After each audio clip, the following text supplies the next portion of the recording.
have room for any more clients, and she's fantastic. Whenever I see her, she's got a smile on her face. She comes to the LCS. But yeah, we're working on, we're helping Bane get a green card. We're getting him adjusted in LA, got him comfortable in the house. One thing he told me last night is that he needs more blankets, so I'm going to go on Amazon today and order those up. Nice. But I think he's been, I think he really, really loves it. I think he loves it. Yeah. How do you feel these new players are going to help sort of fit the 100 Thieves brand? Because what's interesting to me is that it feels like when you guys are looking to build the rosters out, it feels like you do a really good job of finding not just influencers, but also players that really kind of hone in on the 100 Thieves brand. Quite frankly, I still don't even entirely know what the 100 Thieves brand is if you ask me to describe it. But whenever I see, like, for instance, the people that you're picking up for the Content Creator House, I'm like, that is like the perfect 100 Thieves fit somehow. So I'm just kind of curious how that works on the player side. Like, do you guys take that into account, and do you see these guys fitting into the brand the same way that the content creators do? Well, it's funny. I think you and I had a similar question in like our first interview last year. It's like, what is the, well, I was asked this question, like, what does the 100 Thieves brand mean? Look, there's a lot of things I can say about what 100 Thieves stands for and what we are, but in my opinion, it's like our legacy is going to be built by the players that are part of our team, and the culture that we build is going to be largely dependent on who's a part of the team and how we can help them and all the things that we do together. And so I think our brand is really what we're creating now. You know, it's like we've only been around for a year. We still have a long way to go. This is a team that I want to be around for the next decade or however long that I see it. So trust me, like all the employees that are working at 100 Thieves, all the players that we have underneath our organization, they're all like building our brand identity as we go. But I will tell you what, Huhi is an incredible fit. The first time I met Huhi, he rolled up in like Louis Vuitton shoes. He had like an off-white satchel, and he had like a Balenciaga belt. I mean, I could not believe it. And so it's like, this guy's got better style than me. And so I just couldn't wait. I just want to shake his hand and just talk to him right there. Like, and he is like a ball of sunshine. He's always got a smile on his face. He loves 100 Thieves. He loves like the apparel that we create. And so I don't think, I mean, we definitely look for players that would be like a good culture fit. And it's like Huhi specifically, with his past relationship with Zach, I think was something that we took into account. Like, there were other mid laners that were on the table that are really, really talented, but we really felt like Huhi would have been a better fit just because of like the pieces that we had already put together. So I think it's tougher for esports when you're building rosters to really look for like those brand and culture fits. But when you have like a low-hanging fruit or opportunity where there's past relationships, that's something that we definitely think about. But you know, for me, it's like talent trumps all. So it's like one thing to want to like build 100 Thieves in a certain light, but it's another thing to go and win. So it's trying to find that balance. What's funny about the story you just told me, I feel like I've known Huhi for a long time, and maybe it's because I mostly see him at esports events, but I don't usually see him wearing Balenciaga or anything like that. So I like the idea.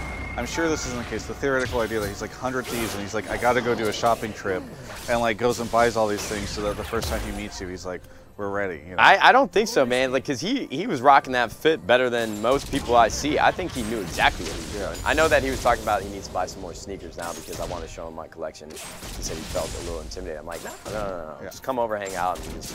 Broden tells me there's a term called dripping. Was he drip? Drip. Bro, was he dripping? The drip was on 100 million. Okay, good. The drip was on 100 million. All right, good. I will try to remember that line, and I will use it at some point in time when I see somebody wearing streetwear. Speaking of apparel, you guys, you were teasing me a little bit before the interview. Yep. You guys have a jersey that you're announcing soon. Yeah. And I know, it's funny, I don't think I would have ever asked any other team owner this question, but for some reason, like, there's no way to talk to 100 Thieves without talking about apparel.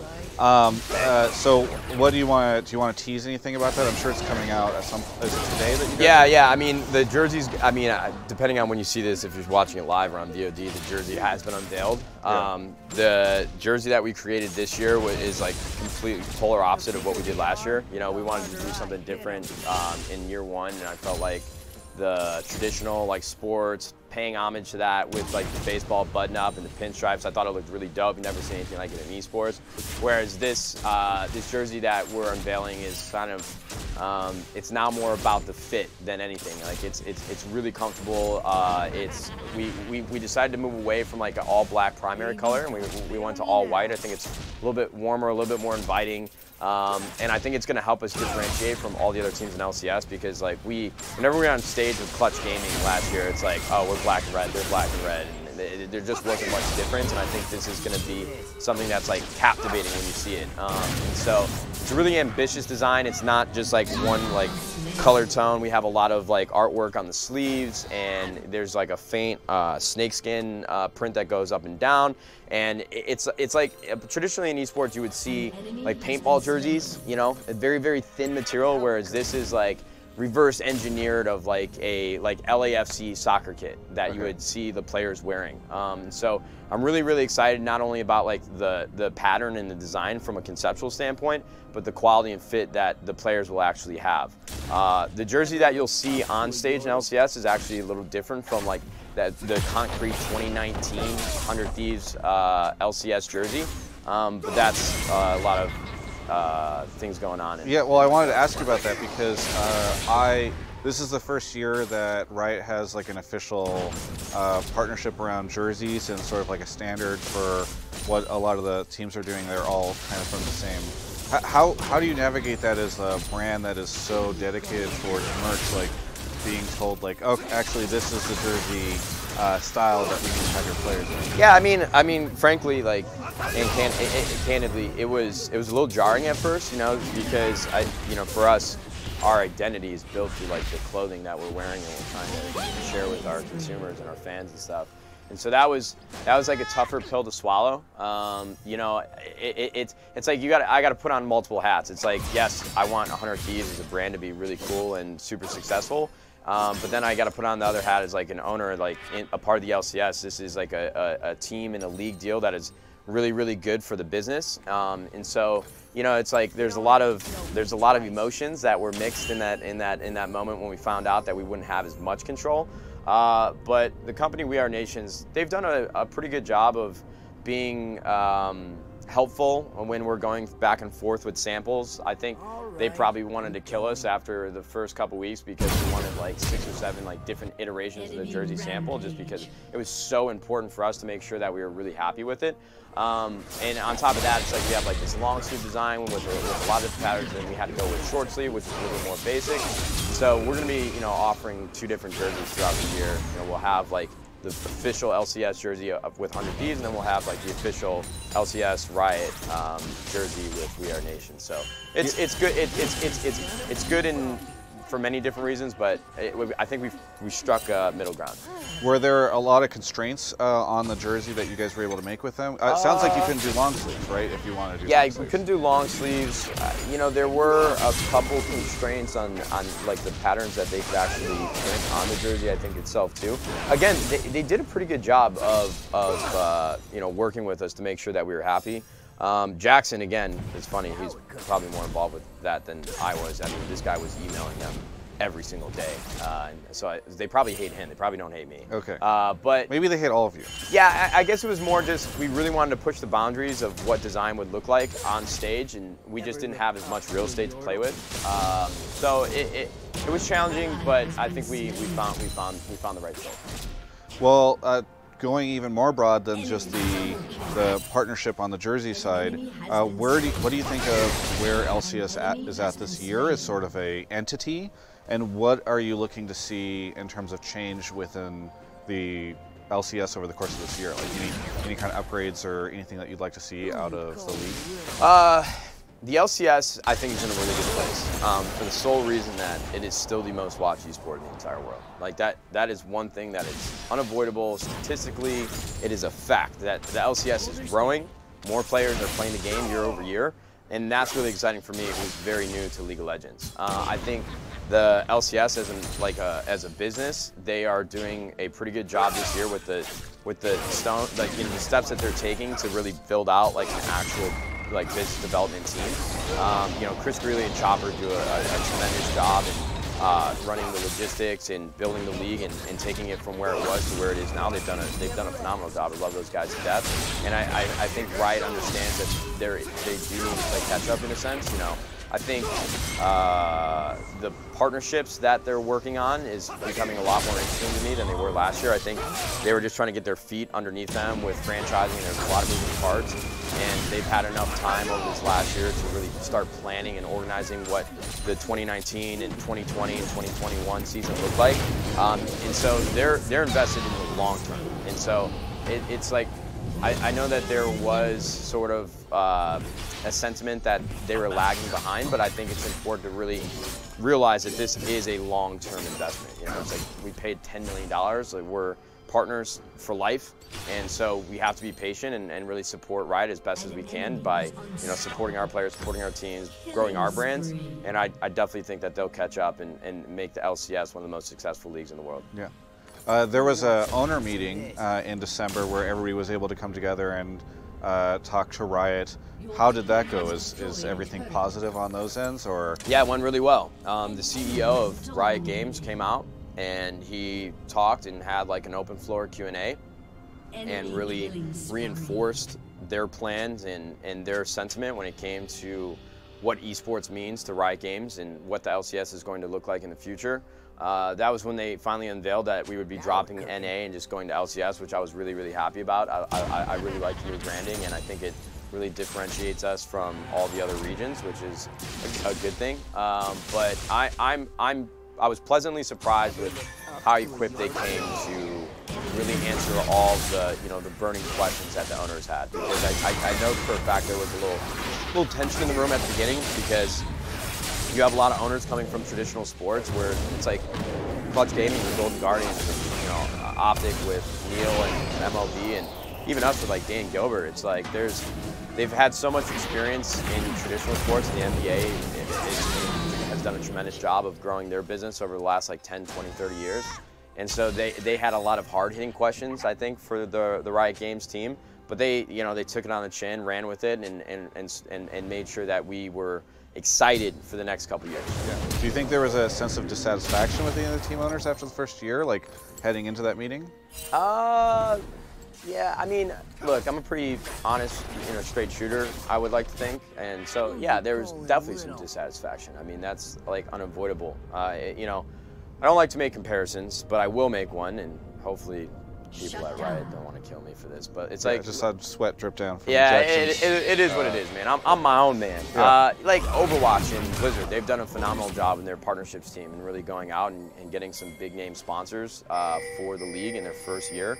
Now, our team's like making a ton of money. I don't know, but I think that was one of like the biggest questions. Like, okay, we got to catch up on partnerships and really sell this league and start monetizing it as best as we can. And I think Riot understands that.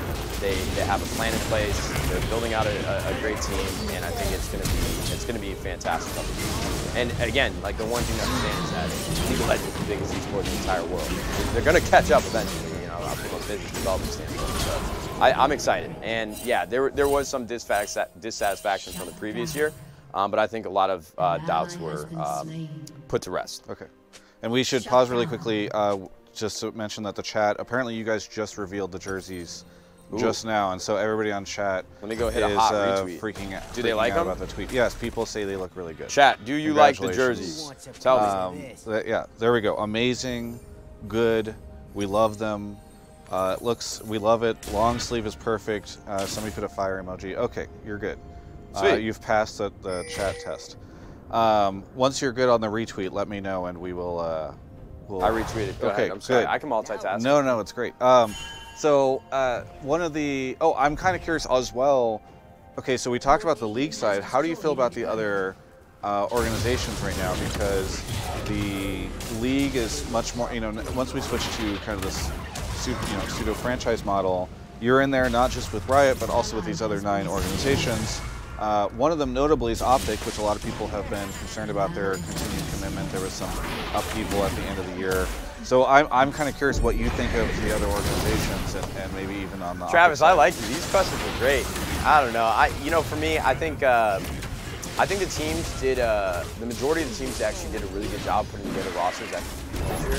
I think 2018 was sort of an exploratory year for certain teams that came into the league. And now they understand that They want to compete at the highest level. They want to have a team, you know, playing in the playoffs. So it's like, I think Golden Guardians did like a great job with their roster. I wasn't sure what they were going to come to the table with. And again, you know, take everything for what I say with a grain of salt, because I don't know League as well as I would like to. But I think Golden Guardians did a great job. Clutch Gaming did a phenomenal job putting together a team that can compete. I guess that's my biggest question moving into 2019 is what were the teams going to do to make sure that they're doing everything they can to bring as much to the table for the LCS, and I think a lot of them did that. Yeah, Optic Gaming is a very interesting question. You know, they picked up Crown, I think his name was. Yeah. And that came out of left field. They have Meteos and Dardoch. Yeah. Dardoch on the academy team. Meteos starting jungler. And so it's like really some ambitious signings, which I think a lot of people were talking about, which was really, really cool. You know, I actually thought that Optic Gaming was going to roll over. Like, I thought they were. I don't want to say too much. I know too much. Optimus, shut up. You almost caught me. You smiling? I said nothing, and you just started talking, yeah, so look, you can't blame me for that. Look. I think the team's doing a good job. I love all the other owners. I have great relations with them. I think the owners are doing a great job. Yeah, you mentioned the rosters. I'm very curious, though, what you think about the organization side, because I look at 100 Thieves and see quite obviously a pretty strong investment, right, on the content side, on the merch side, on all these other areas, you know, and even areas with like the content creator house that you guys are building. It feels like that's the type of thing that can like even further help the brand on the League side. So do you look at any of the other organizations and do you feel satisfied with all of them in terms of what they're doing? Because it doesn't feel like all of the organizations are sharing the same level of investment in the space as you are. No, for me, all I can worry about is what our team is doing, and all the credit in the world goes to like all the staff at OLED, because you know, it's like I have like an idea from time to time, but for the most part, like all the execution comes down to like John Robinson and Jackson Dahl and Eric Sanders and Julia Wu, and I can literally name off every individual that works at our company, and they work tirelessly day in and day out to make sure that we are bringing as much to the table as we possibly can and building out a lot of different verticals underneath our business. It's like, for us, if we didn't have an esports team, I think 100 Thieves would actually be like a really successful business. You know, if we didn't have apparel, we would still be a very successful business. So like making sure that we're investing in all of our eggs are not in one basket, but also executing on those businesses that we're trying to build out. I think it's been the one thing that we've done really well. So I'm not as much concerned. I don't think too much about other teams, truthfully. I think, again, the guys behind me, they do a really good job of making sure that we are in the know, we understand the moves that they're making, and we have great communication with other organizations, but for me specifically, it's like there's things that I know really well and there's things that I don't know really well. And so like the brand and what 100 Thieves should be investing in, that's like what I focus on, not so much looking at what the other teams are doing and comparing myself to them. Kind of switching back towards the end of this interview, back to the League team side. What do you think the team can accomplish this year, and what are the goals for the team on the League front? I said this in the Heist, and I'll say it to you again. You want to win a world championship, plain simple. Look, I know as soon as I say that, memes are going to start up, North America, whatever. But if you're not like setting goals that are really ambitious, then I mean, what are we here to do for? Like, this is a competition. So we want to win Spring Split. We want to go to MSI. We want to win that. We want to win everything. I mean, if you're not trying to win, then why are you competing? Yeah. And that's just my mindset. And it's I believe in our players. I believe in our coaches. I believe in our program. Obviously, it's all going to play out. Regardless of what happens or what the results are, I'm still really proud of the team that we put together in the offseason, all the coaches and the staff and the players, and we want to win. And there's no other ifs, ands, buts about it. Like, even if it's like, you know, we got to climb to Mount Everest, and that is what this climb to winning world championships will be. Well, let's try it. Yeah. Let's go for it. Like, full send. If we're not getting after it, then what are we really doing? Like, why are we competing? Can the 2019 roster win world championships? Yeah. Yes. Okay, I like the enthusiasm. We have talent, we have veteran leaders, we have great coaches. Absolutely. Hey, one last question on the roster front. We talked a lot about the LCS side. On the Academy side, you guys picked up a former colleague of mine, Kelsey Logan. Yeah. What was involved in bringing her? Kelsey, I can't take any credit for that. Again, I don't know the space as well as I would like to, but I had one conversation with Kelsey before we signed, I think. And from everything that I knew, she was one of the greatest talents in League of Legends, and esports in general, that truly believes in younger players and amateur players and forming the mold that is going to help them excel at the highest level later down the road in their careers. She worked with H2K and really made a name for herself with her ability to scout talent and find, some of like the hidden gems and the players that might not necessarily have the biggest platform to stand on and show how talented they are. And she does a great job of recognizing that. And we did a lot of collaboration with her in the off season and sort of her opinions and thoughts about the players and the other coaches that we were looking at to help us. So she has been like an incredible and valuable asset for 100 Thieves, and she is already just like working her tail off to make sure that this Academy team is the best in the business. She's incredibly knowledgeable. I can't wait to get to know her better, but from everything I know, she is like one of a kind in the space. Yeah. Well, I'll finish, and maybe we'll have time for one or two questions from Tef, but I'll finish with a question I'm sure you didn't expect to get here. I know he doesn't like to be in front of the camera, but I feel like just me talking about him enough will eventually force him out. Your business partner, John Robinson, he has a new look this year that I saw during the off-season. There's I looked at his Twitter picture, and he was doing photo shoots, I think, with Logan, which is a little different from what I would have expected from when I first met John. So I don't know if you've corrupted him and become a new person or what's going on there. John Robinson, Michael Jordan, he got a bald head now. It is an incredible look. I did not know he was going to do that. One day he just dropped it on holiday. He was in Hawaii and he decided he was going to cut it off. And we had like a 9 a.m. meeting when we first got back. It was like kind of like our one-on-one to give each other our 2018 feedback for each other. And I said, I'm not coming. I'm too intimidated. No, John literally only wants pictures for his LinkedIn. Okay. Like, he doesn't care about social media. I mean, he watches like Instagram stories and he'll send us like posts and stuff. But John likes to read books and cook with his wife, which is incredible, by the way. Way cooler than him. Her name's Jenna. She's awesome.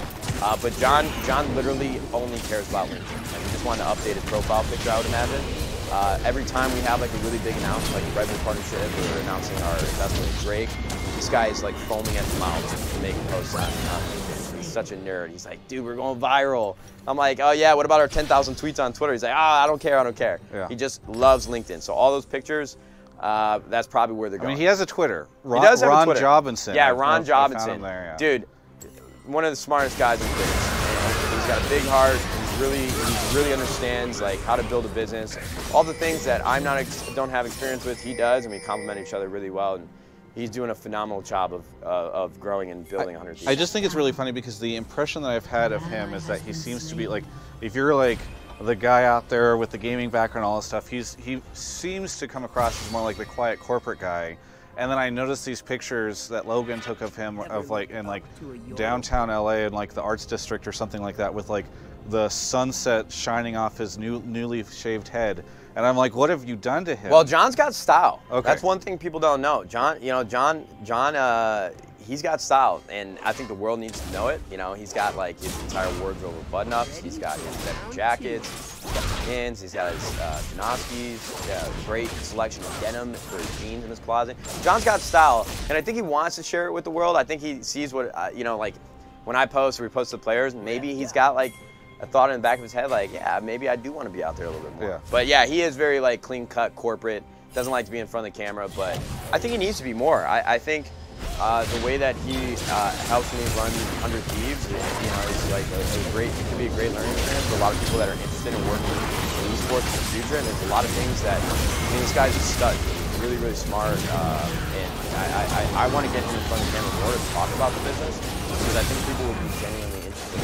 Well, I've requested interviews with him before and been told Nadeshot's the guy to talk to. So let's you. Dude, this is like the one thing that I'm pretty good at. Like, I can just talk and talk and talk. And this is where I drive value for 100 Thieves. Like, listen, man, I'm not making PowerPoints in the background here for meetings and It's like it's just not. I'm here to talk, so that's why we always push interviews to me. But maybe we can finagle or swing an interview with John. Yeah. I am his boss, so I can tell him to do it. Oh, great! Yeah. Okay. Fantastic. Yeah. So can you commit to that right now on broadcast? I'm not going to do that. Not going to throw him under the bus, but I like your ambitious thought process. I think we've got time for 1 or 2 quick questions from chat if anybody wants to throw any of them down there.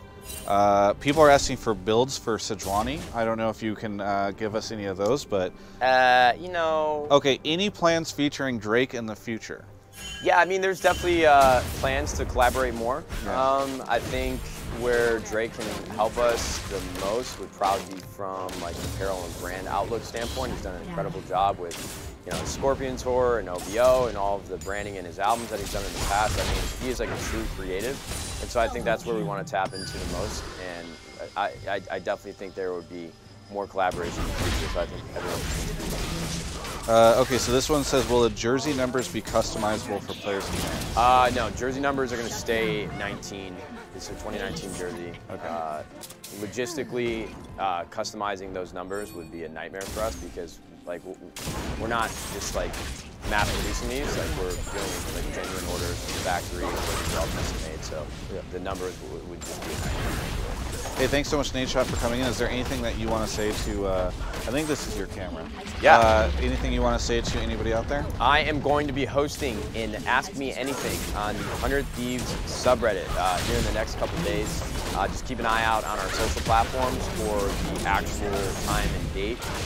One of my favorite platforms for discussion is Reddit, you know, and ours is slowly but surely growing, and I would love to have you guys there talking all things 100 Thieves. I literally check the 100 Thieves subreddit probably 10 times a day. So if you guys want to be more involved with the team, please go to that subreddit. We have an apparel drop coming in like the next month or 2 that I think people are really going to love. LCS team is starting out. All of our players are streaming every single day. Afternoon, Booby, and Someday, and Bang have been doing a phenomenal job. Content House has come in.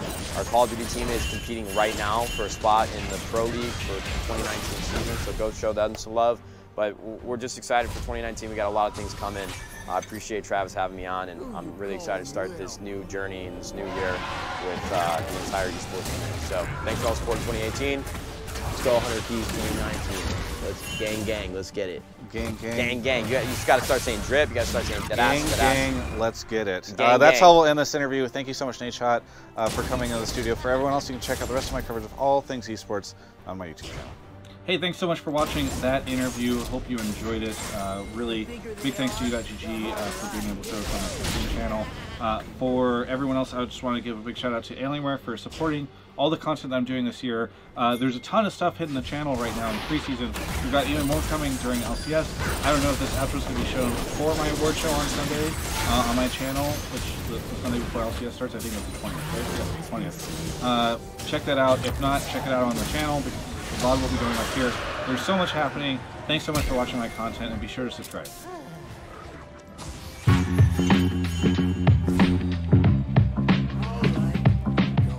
Hello and welcome back to The Dive, the first episode of the 2019 season. I am Jat, joined by Kobe and Azael. It's good to be back. It is, man. It's been a long break. I enjoyed it. It's been so long. Like after New Year's, these last couple of weeks, I'm like, all right, give me my League of Legends. Yeah, and with all these other leagues starting before us, I've been sitting here like waiting, like, okay, our turn. Is it our turn yet? Is it our turn yet? I mean, maybe that'll just make it better when it actually starts. Like the fact that you've had the patience to wait until like January 26th or something is our first game. All these other leagues open their Christmas presents on Christmas Eve. You waited like a good boy till the morning, and then Christmas morning comes along. EU doesn't have any presents to open. What did I get? What did I get? You got the NALCS. Actually, it's just the LCS now. It's more prestigious. Oh, yeah, they're going to have to break that habit. Yeah, we got the LCS in North America. Yeah, exactly. There you go. Where's the LCS? NA. I also got super excited watching like the new cinematic the other day. Like I've actually watched it a bunch of times. I want to play Sion in the jungle now, even though he sucks. I've done it a few times, but I've never found it to be like that effective because you can't gank until level 6. Yeah, he always had like a really decent win rate. Yeah. Because he was just a good overall champion. And I was looking at that as well. First item Sterix. if you do happen to try some Sion stuff, because he gets so much more health from the health furnace thing now. Yeah. The Sterix is actually incredibly powerful. Plus, he gets a lot out of the AD conversion. It's so weird with Sion because he gets so much health and his AD ratios are actually good, but that also it also makes me want to stack resists because he gets so much health and the resists are more valuable. I'm telling you, anyway, try the Sterix thing if you do it. We talked about the flow of the show like before we started, and we said we'd talk about champions after power rankings, so we will get to that stuff with ranked season starting pretty soon, but as promised, for those of you who have probably clicked on the video that said LCS power rankings, we're going to get to that like right now. All right, number 1, Sion Jungle with Sterix rushing. Whoever plays that gonna be champion. Straight to the world championship. Yeah. All right. Our worlds are under. And if they can do that, then the fight is way more likely to go in their favor. Okay, so eyes will be on Perkz and whether or not Expect can find him. It feels like the team fights that XL have won has been when Expect Sion has found a initiation on a key target. That's true, yeah. Once his ultimate ran short a little bit earlier, G2 Esports were easily able to pick up the fight. Now the Elder Dragon has been started, and XL got a 4,000 gold Baron. Baron power play into the pit. It Perkz! Perkz does it! He has been awakened! And now in the ensuing team fight, the first kill is secured. Jankos is down, Wunder is down. 5-on-3. XL, they don't get the objective, but they get the kill. So both junglers failed to land the smite. G2 are the ones to steal away the objective. It is the main man, Perkz, that ends up stealing it away with the Draven.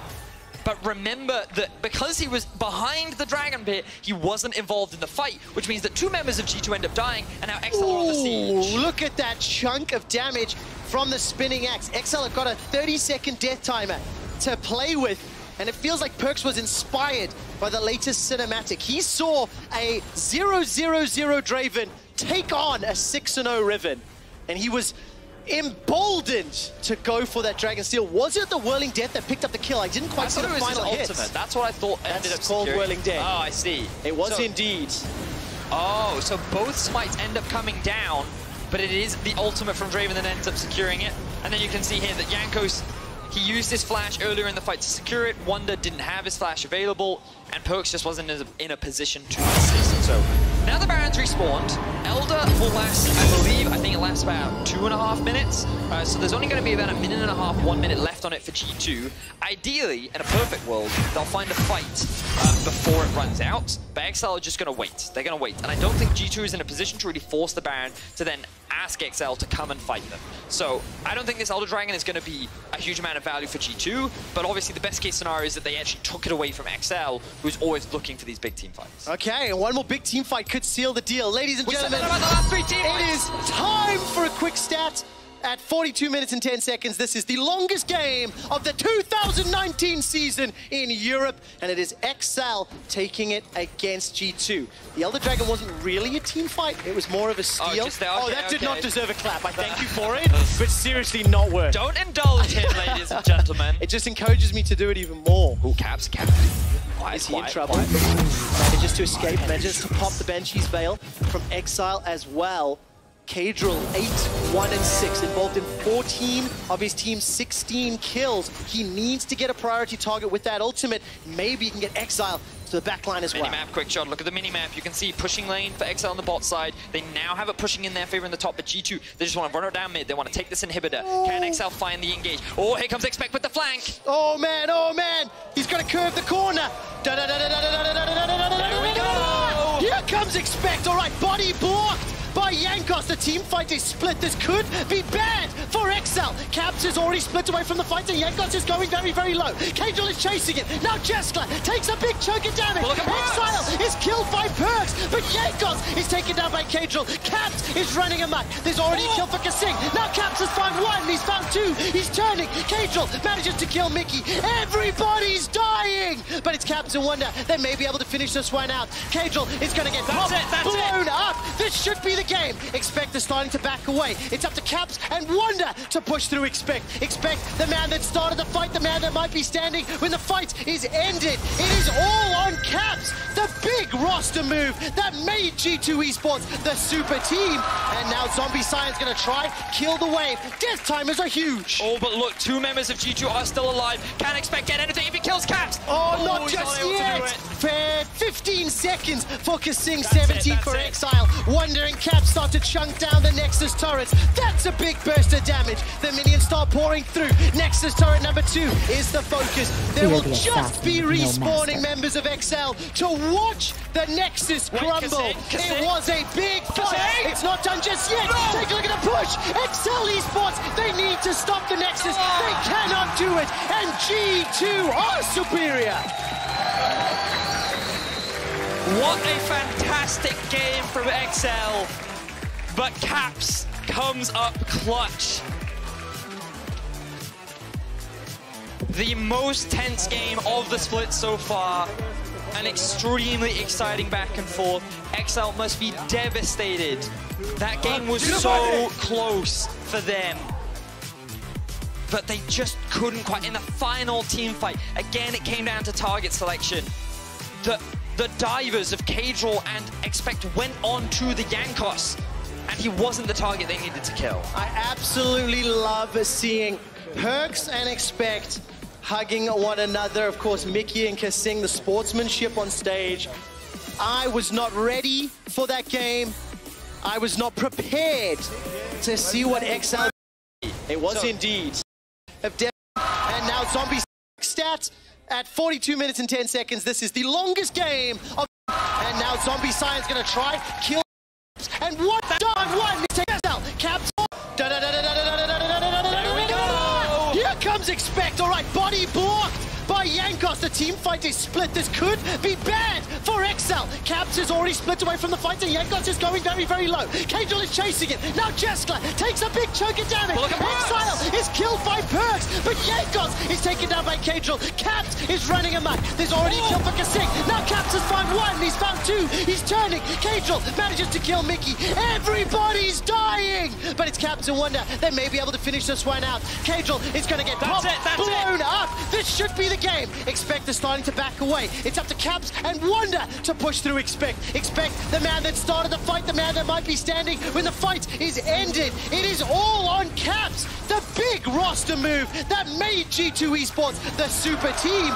And now Zombie Science gonna try, kill the wave. Death timers are huge. Oh, but look, 2 members of G2 are still alive. Can't expect get anything if he kills Caps. Oh, not just yet. Fair 15 seconds for Kasing, 17 for Exile. Wonder and Caps start to chunk down the Nexus turrets. That's a big burst of damage. The minions start pouring through. Nexus turret number 2 is the focus. There will just be respawning members of XL to watch the Nexus crumble. It was a big fight. It's not done just yet. Take a look at the push. XL Esports, they need to stop the Nexus. They cannot do it. And G2 are superior. What a fantastic game from XL. I know I got very excited in that game, and it's just because I wasn't.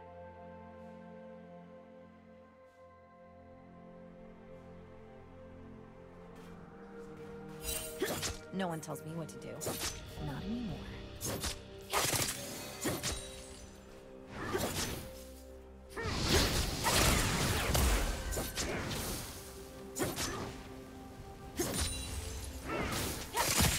They can't stop me. I mean, they can try.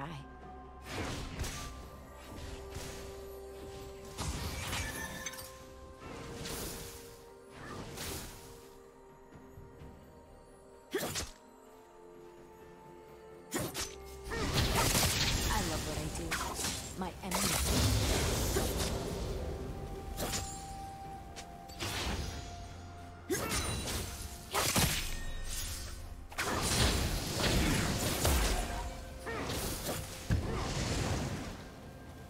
The old ways just don't work.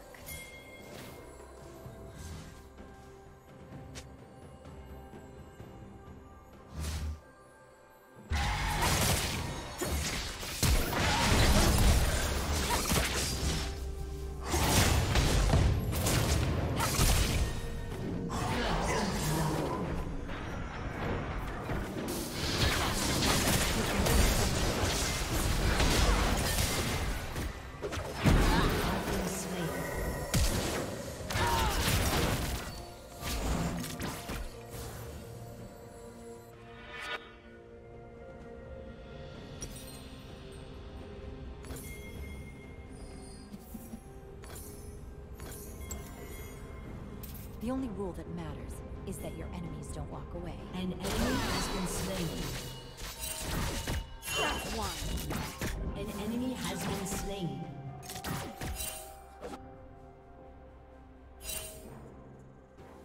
Cold steel and a target are all I need.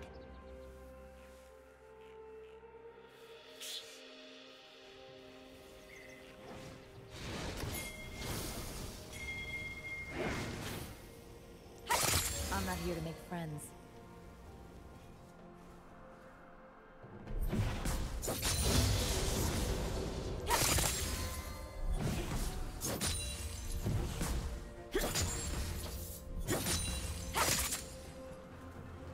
I got a pack full of trouble and nothing but time.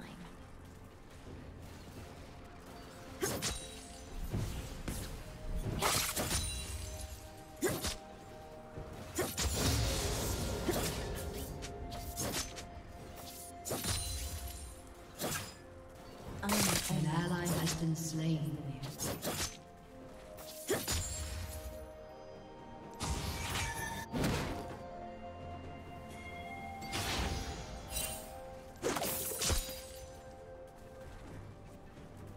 I work alone. It's better for everyone.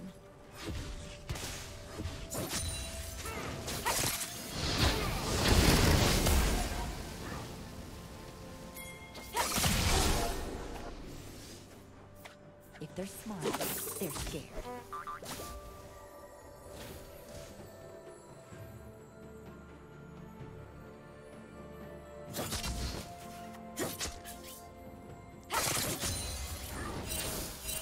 No one tells me what to do.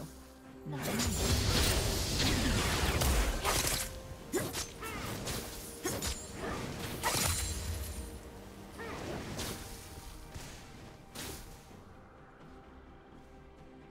They can't stop me. I mean, they can try.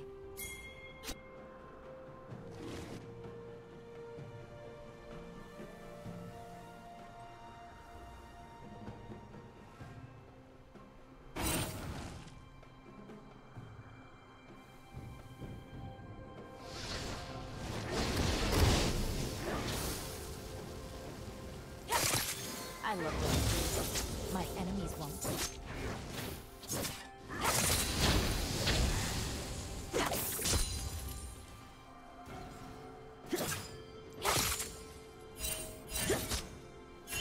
An enemy has been slain.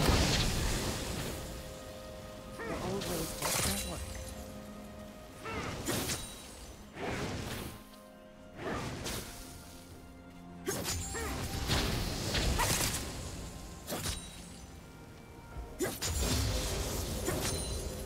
Cold steel and a target is all I need.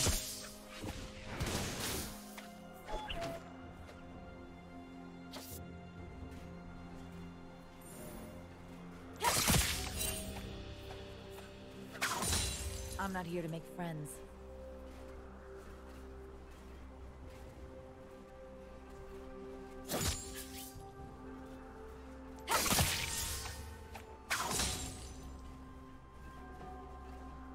I got a pack full of trouble and nothing but time.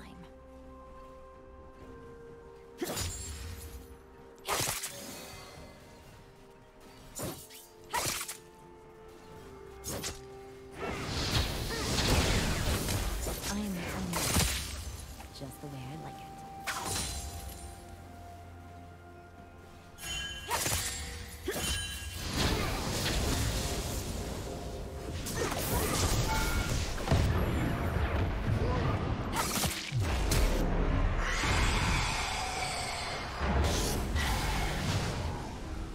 I work alone. It's better for everyone.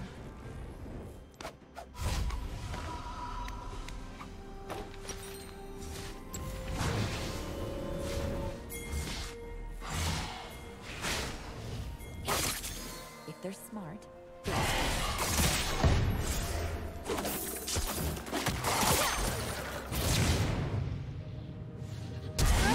Slain. An enemy has been slain.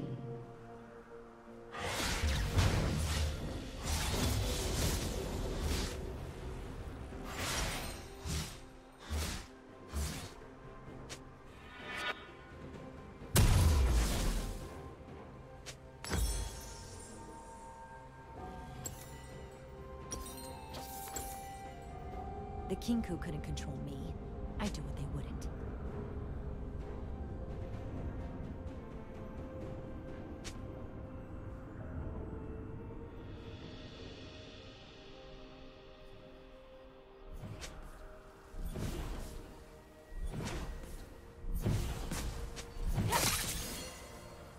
No one tells me what to do.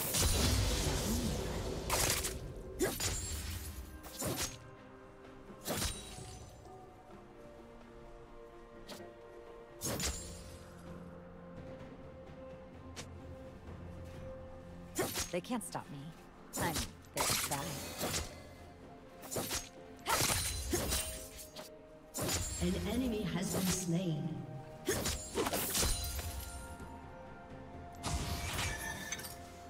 If you look dangerous, you look dangerous.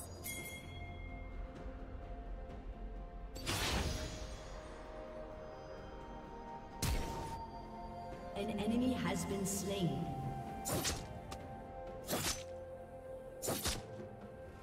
I love what I do. My enemies won't.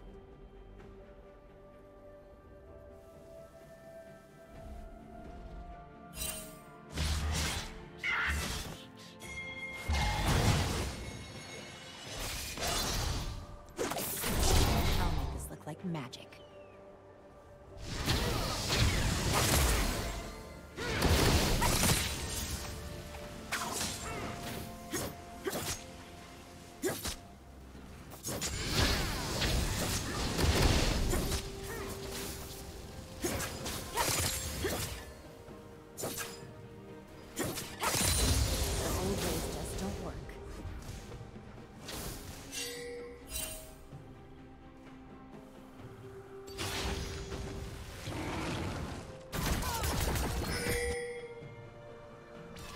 Cold steel and a target are all I need.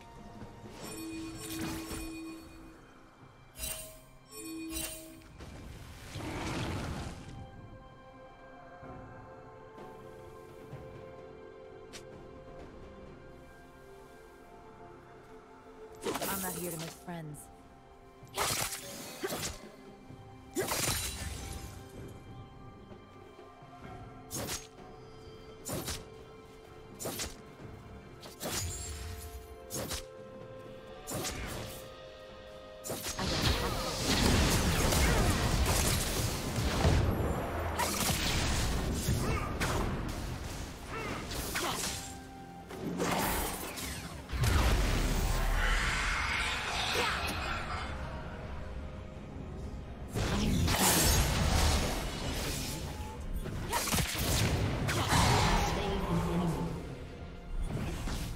Spree.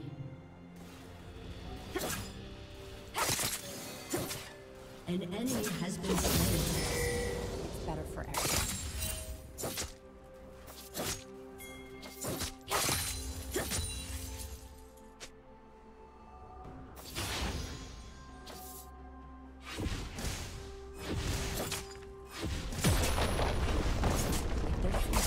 They're scared.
The rules hold you back.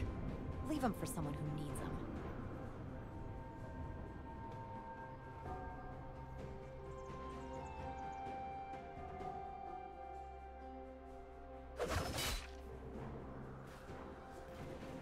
They can't stop me. I mean, they can try. Turret plate will fall soon.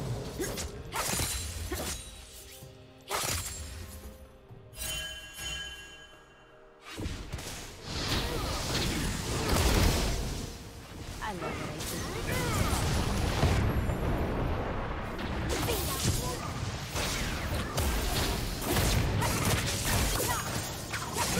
Slain an enemy.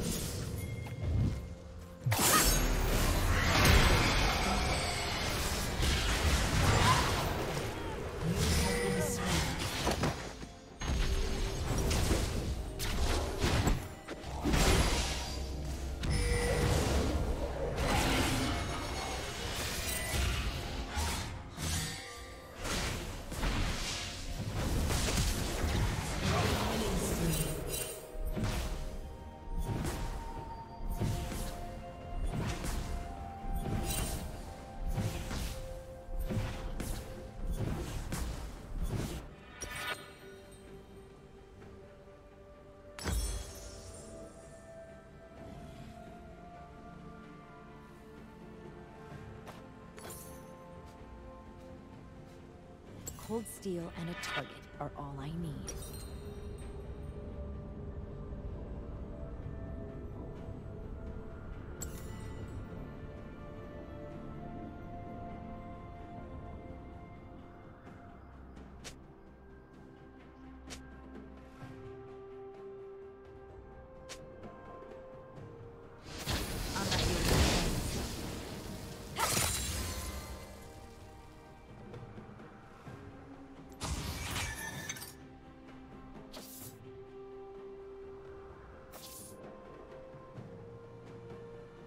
Everyone's got a weakness. That's my target.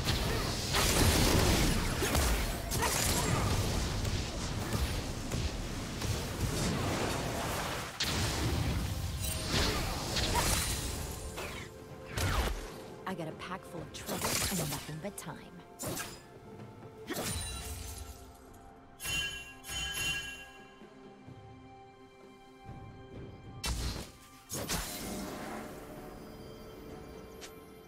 I am my own master, just the way I like it.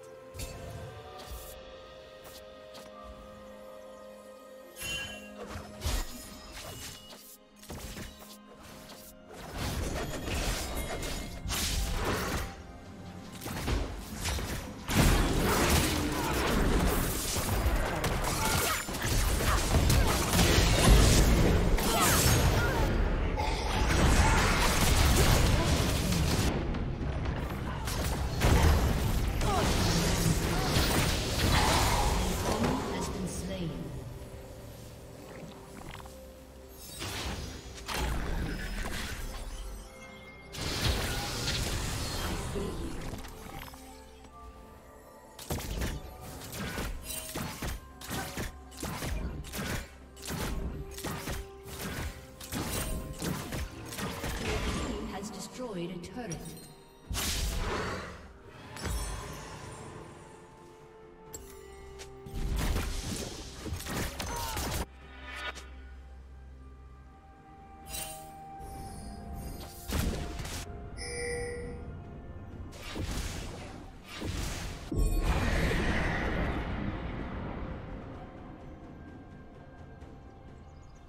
Your team has destroyed a turret.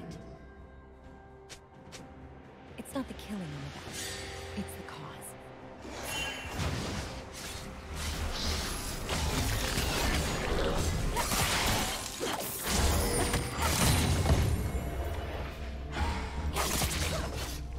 Your team has destroyed a turret.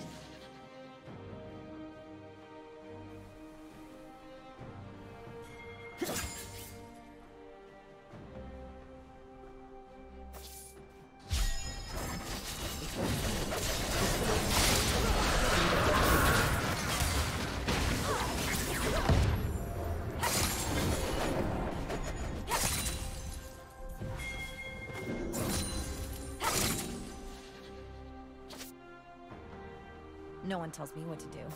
Not anymore.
Okay.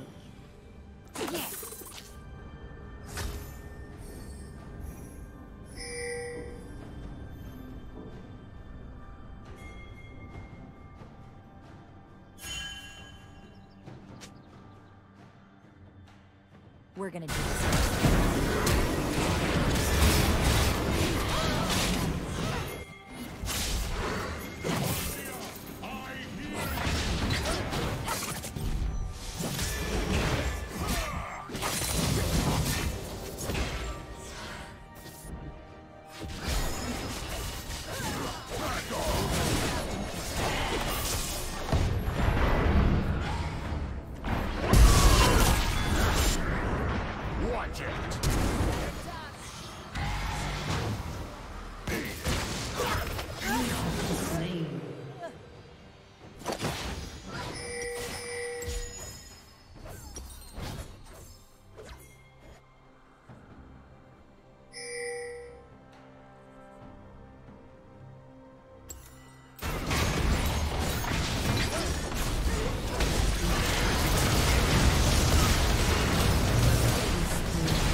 Your turret has been destroyed.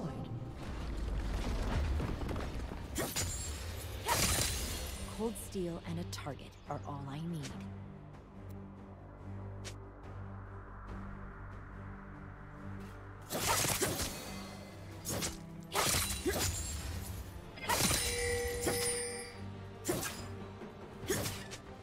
I'm not here to make friends.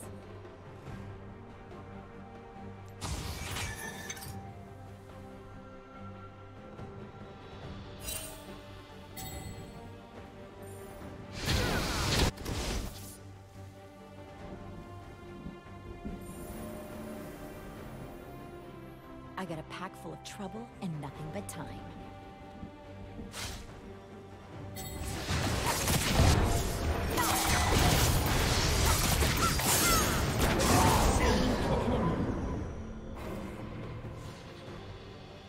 I am my own master, just the way I like it.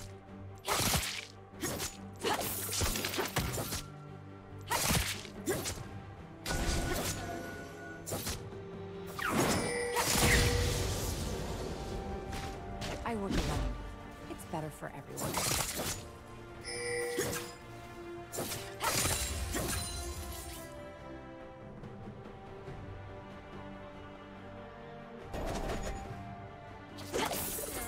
If they're smart, they're scared.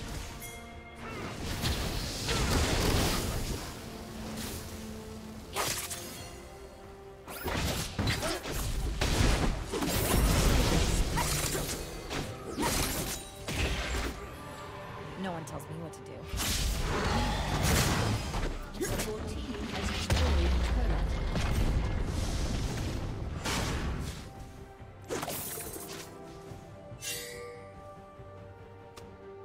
They can't stop me. I mean, they can try. Your team has destroyed a turret.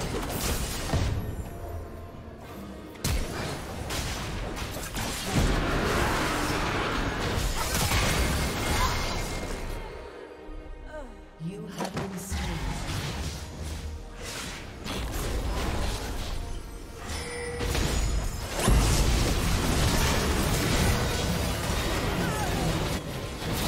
An enemy has been slain.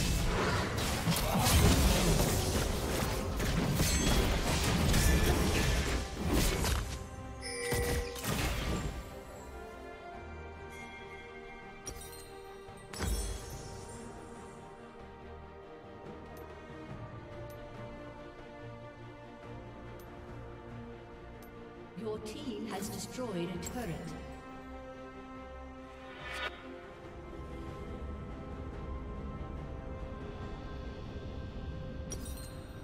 Your team has destroyed an inhibitor. Rampage.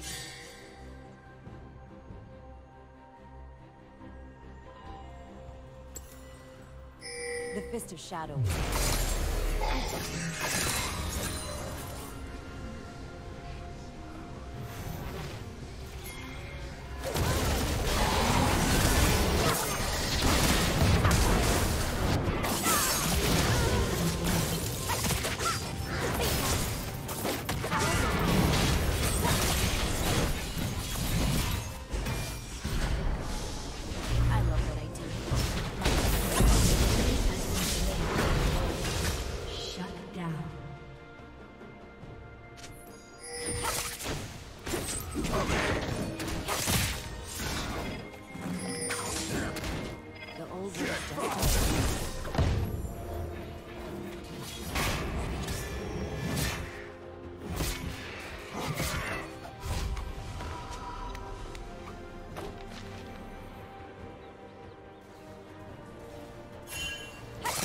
Cold steel and a target are all I need.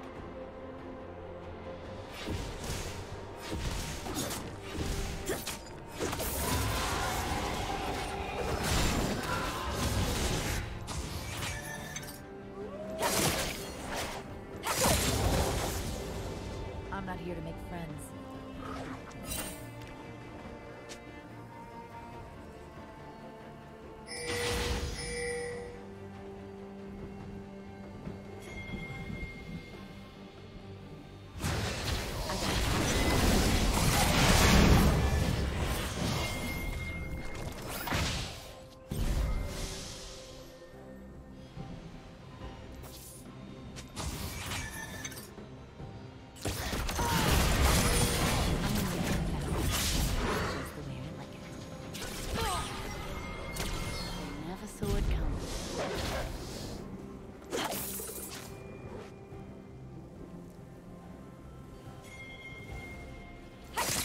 I work alone.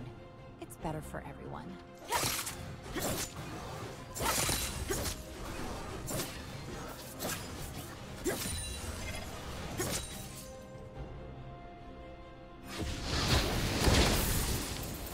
If they're smart,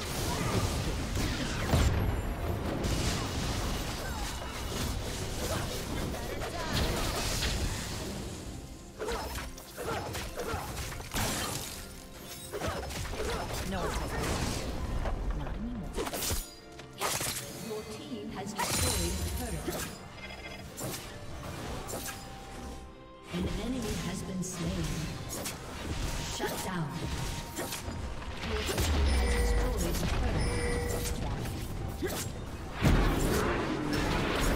An enemy has been slain. Again.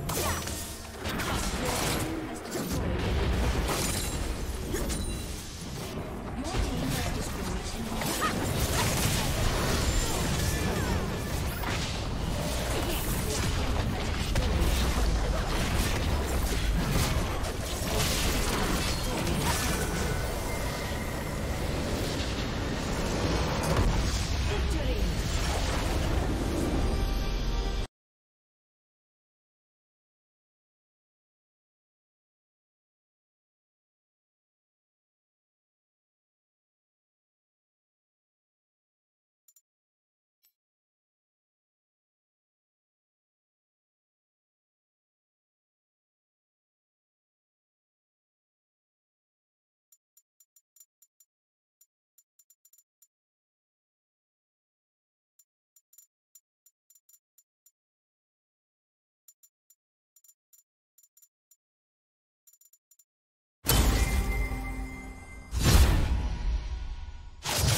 best decision.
Do not try my patience.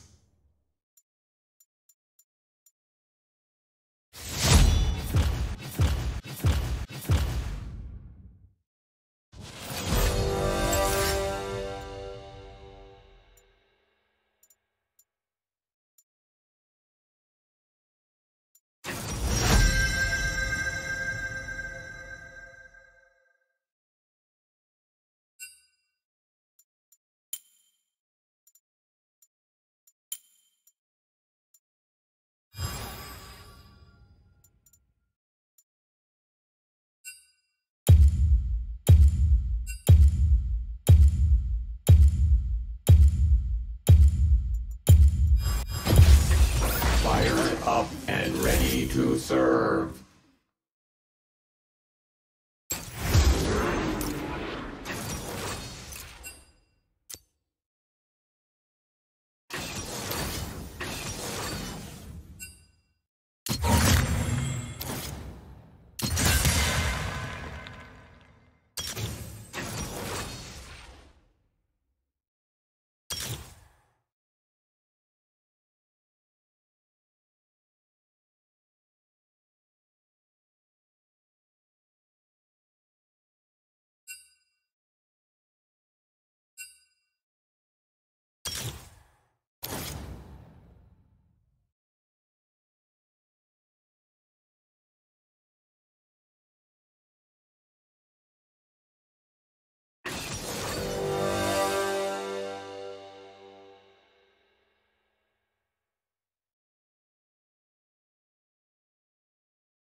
expecting XL to deliver that. People rated SK quite highly, obviously ganking mids. We talked so much about it. Pushing lanes, control early.